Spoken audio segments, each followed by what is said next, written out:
What up, Knicks fans? We're about to take a deep dive into the latest reports from Ian Begley surrounding Donovan Mitchell and R.J. Barrett. We're also going to be going live on the channel tonight, so subscribe and turn your notifications on. Join us. It's going to be a party, and we're trying to get to 13,000 subs on the channel. We're just over 500 away.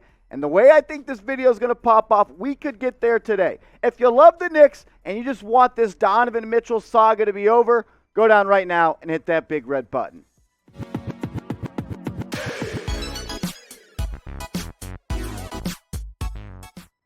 What up, Knicks fans? You're watching New York Knicks Now by Chat Sports. I'm your host, Marshall Green. What do you know? More Donovan Mitchell rumors are appearing. And this guy, it's coming, and this time, it's coming from our guy, Ian Begley. He reported that the Jazz are interested in R.J. Barrett in a return for Donovan Mitchell. For so long, we have heard that the Jazz are not interested in R.J. Barrett because they don't want to trade for a player. They won't have a really long period to evaluate R.J. and determine how much he's worth on a rookie extension. He's eligible for a 5-year, $185 million extension. The Knicks are kind of hesitant to pay him that. Kind of want to see how this year goes. I'd give him it. I'd lock him up. He's 21, just turned 22, and he's a potential superstar in this league. And I would not trade him for Donovan Mitchell. Also, Ian Begley is reporting that the Cavs have interest in Donovan Mitchell because they like the young players. The Jazz like the young players that the Cavs have and the picks that they would seek. Also, the Wizards and Hawks are also interested. Danny Ainge also reportedly said there's 2 mystery teams out there that he has offers from that he likes. And if that was the case, why have you not pulled the damn trigger? If you have offers you like, why'd you not make the trade? It's because you want what the Knicks have. They can offer the most picks. They can offer the most young players. So he's waiting for the New York Knicks to take a deal that he likes. But I love what Leon Rose is doing. He's not competing against himself. He's competing against other teams that have offers. Because if the best offer on the table is a B offer from the Cleveland Cavaliers, all Leon Rose has to do is give them a B-plus offer. You don't have to beat yourself every time you offer. You're worth what the market is willing to pay. And right now, not a lot of teams are giving up a lot for Donovan Mitchell. I know that was a lot right there, but let's take a deep dive into exactly what Ian Begley said in his write-up. He said, but to me, the Knicks are in the driver's seat for this deal. It's really the Knicks' deal to lose when you talk about Donovan Mitchell because they can offer the best package in a trade. I think it's just a matter of, are they willing to come up to Utah's asking price? Can they get Utah to come down a bit from its current asking price and meet somewhere in the middle to get a deal done? I think that's where we are going with this thing. Best part right here, or the most important part, it ain't the best part. He said, big name from here to watch is R.J. Barrett because Utah certainly seeks R.J. Barrett in a deal. There are a number of different permutations that I think are being discussed. Certainly, Utah would like to get R.J. Barrett back in a deal. Are the Knicks willing to give up R.J. Barrett? I reported back in mid-July that people in touch with the Knicks recently came away with the impression, again, mid-July, that the Knicks were dead set against including Barrett in any trade. Is that still the case? I'm not so sure. I don't think that it's a uniform opinion throughout the building with the New York Knicks that they can't include Barrett in a deal. So something to keep an eye on there. And before we get to that, Seeps, remember, Mark Berman said it is a picks trade, not a player trade. And the Knicks would fall in line with the players that the Utah Jazz want. And if they want R.J. Barrett, oh my goodness, we'll break that down in a second. But first, you guys know the drill at this point. Danny Ainge asking for R.J. Barrett, that is just ludicrous. Type FDA in the comment section. If you know, you know. That means you're a real one, so do it right now. Type FDA in the comment section because that dude, he's smoking crack. He signed Lamar Odom. If you know, you know. Type FDA in the comment section. My take on all of this is absolutely not. No way, no how am I including R.J. Barrett in a Donovan Mitchell trade. You can't do it. The guy is 21 years old and just averaged 24 points per game in the second half of the season. At age 21 years old, he's done stuff in the NBA at his age that only players like LeBron James, Kobe Bryant, and Luka Doncic have. I'm not saying he can ever get to the stratosphere that those guys are at, but to have your name tossed in an exclusive hat like those guys, I think that means you're moving in the right direction. Does he need to be more efficient? Yes. Does he need to become a better ball handler, playmaker, finish with the right hand, a better free throw shooter, more consistent from outside? 100%. He's not a finished product. He's just 22 years old. There's no way. I don't give a damn if they're giving me first-round picks. I ain't trading R.J. Barrett in a Donovan Mitchell deal, and I just believe that Leon Rose would not do that either. I just cannot wrap my head around the idea that Leon the Don would ship out 22-year-old R.J. Barrett for 25-year-old Donovan Mitchell. The idea is to pair them together, so I'll ask you this question, and I'm typing my N for no. There is no way I would do it. But I want to take the pulse of all Knicks fans out there because this is a two-way conversation. And I value what you guys think. I'm going to go out, put this video out, come back in 30 minutes, look at the comment section, and start chopping it up with you guys. So let me know what you think. Would you include R.J. Barrett in a Donovan Mitchell trade? Y for yes, N for no. Sound off, real ones.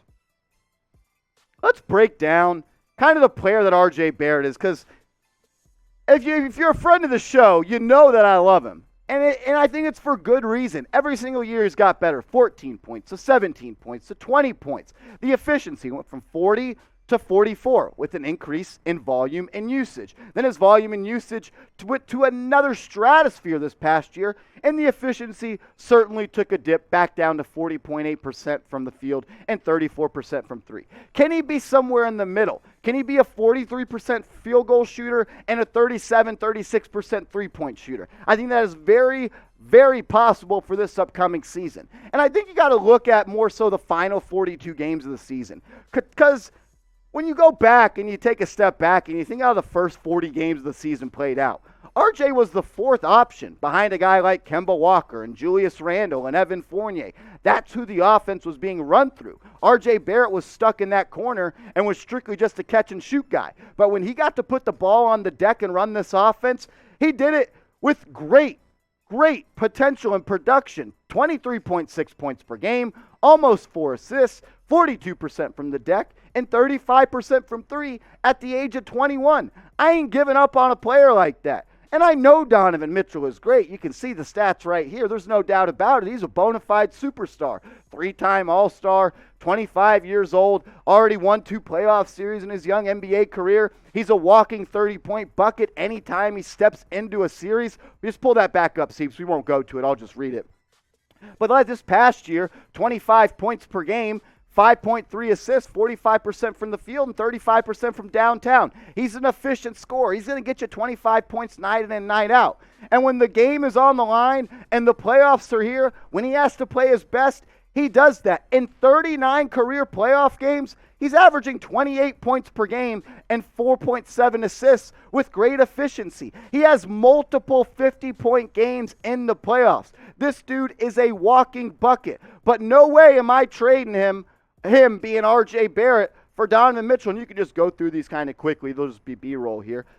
The idea is to pair a 22-year-old R.J. Barrett with a 25-year-old Donovan Mitchell. And you just work together and you build. You have Jalen Brunson, who's 25. You got Mitchell Robinson, who's 24. You have those 4 guys as the building blocks of this roster with ammunition still in your back pocket to go make another trade. Or when the salary cap booms by $40+ million in 2025, you're able to sign a 5th and 4th co-star for the New York Knicks. Stick to the plan. Stick to the script. I love Donovan Mitchell. I think he's a Knick. I want him to be a Knick. But I'm not including R.J. Barrett. I wouldn't do it. Not a chance. Not in hell. Danny Ainge, go piss on yourself. Type 9 in the comment section right now, though, if you want to hold on to R.J. Barrett. I know you do. I know some of you don't, and that's okay. We're not always going to agree. I actually like sometimes when we do disagree, because the only thing we really should agree on as Knicks fans is that we want them to be great once again and win basketball games. But I'll ask you this question. If you want to hold on to R.J. Barrett, Spam 9, his jersey number, in the comment section right now. Here at Chat Sports, I run our Knicks channel. Shout out to you guys and the real ones. But I also run our New York Giants channel. And with the season coming around, we're going to start to do more and more content every single day on Giants Now by Chat Sports. That's youtube.com/NYGiantsTV. I'll put the link to the Giants channel in the comments, and it'll be the pinned comment in today's comment section. So if you love the Giants and you're looking for a place that does daily videos, just like we do here on New York Knicks Now, we go live twice a week over there, every single game days. We go live on Wednesdays. If you love the Giants, subscribe, youtube.com/NYGiantsTV. I know a lot of people are like, we can't give up 5 first-round picks. We can't do this. We can't do that. I don't like to make those type of assumptions without looking at what we have in the chamber. Remember, we have 4 first-round picks in 2023. Some of those are protected. They could roll over into 2024. They could roll into 2025. But at the end of the day, we have 4 + 1 + 2. That's 7 first-round picks in the next 3 years, as well as 11 first-round picks in the next 7 years. And the reason you don't want to give up 4 unprotected picks for if you're the New York Knicks going to Donovan Mitchell is because you still want to have 2 unprotected picks to trade in a trade for someone else. Because this roster, if you add Donovan Mitchell, no doubt is going to be better. I think you're a playoff team compared to a play-in team. But I don't know if you're a conference finals contender or a finals contender. And if that's the case, you still got to have other moves lined up coming in a couple of years. And you don't want to be like the Los Angeles Lakers where you have LeBron James and Anthony Davis and you can't trade a first-round pick until 2027.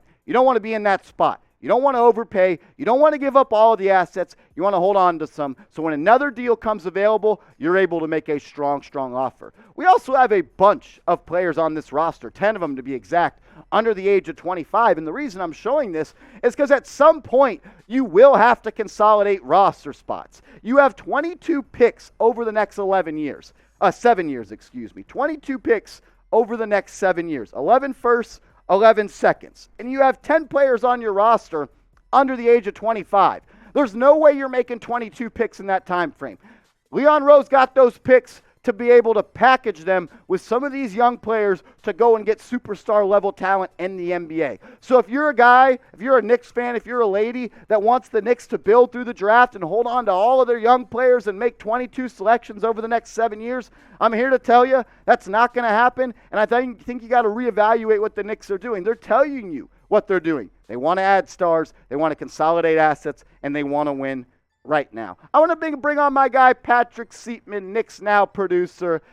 And I just want to gauge his opinion. We'll be live later tonight breaking this down, so subscribe, turn your notifications on. We'll be live 6 p.m. Eastern, 5 p.m. Central Time, so be there. Seeps, what do you think of all this? Would you trade RJ for Donovan Mitchell? Do you think it's a smoke screen? Let me know what you're thinking about all this, because as a Knicks fan, my head is spinning. I wouldn't do it, and it pisses me off that it's even being talked about. You know, I think this was Danny Ainge. I think this was directly from his mouth. I think he wants to get this out there saying that, like, we want R.J. Barrett because he is definitely the most prized possession in any trade they could get. I mean, maybe a guy like Evan Mobley from the Cavs, but R.J. Barrett's probably the number one piece, number one young player you could get, and frankly, I wouldn't trade RJ straight up for Donovan Mitchell. I know that may shock a couple people because Donovan Mitchell is still young, but RJ Barrett just turning 22, I would hang on to him. And also, shout out to the Knicks Live tonight. You'll get the backstory of when me and Marsh were hooping, and I caught this black eye, so you guys will have a good time with that. Seeps was out there getting buckets, true bucket getter, and some guy when we went through a cheap little rip-through move, and we almost had to jump dude and send him packing and take his lunch money. But I kind of agree with Seeps. Yeah. I'm not a guy that's just willing to trade R.J. Barrett because the idea, how good are you if you're starting 4, let's say. I know it's starting 5, but we don't know what else is in trade. If you have a foursome of Jalen Brunson. Why am I mixing 2 players? Jalen Brunson, Donovan Mitchell, Julius Randle, and Mitchell Robinson. How good actually is that team? I think RJ's the key because he's 22. We don't know what his ceiling is. He's a 6'7", 6'8" wing that could play the 3 spot. He doesn't need the ball to be effective, and he's honestly probably the best perimeter defender on this team outside of Quentin Grimes. So I think he fits what they need. I mean, what do you think, Seeps? Yeah, I agree with that. And I'm excited to see what RJ looks like with Jalen Brunson, a true point guard that he, besides D Rose, and we actually broke down those numbers last live stream talking about how much better RJ was with a true point guard. Yep. But hey, we'll dive into this more tonight on Knicks Live. You guys got to make sure you're there. Be there, and if you're a real one, that means you're definitely going to be there. And if you made it to the end of today's show, that also means you're a real one. So drop a real one in the comment section. Subscribe, hit that thumbs up button, and we'll see you later tonight for an edition of New York Knicks Now Live.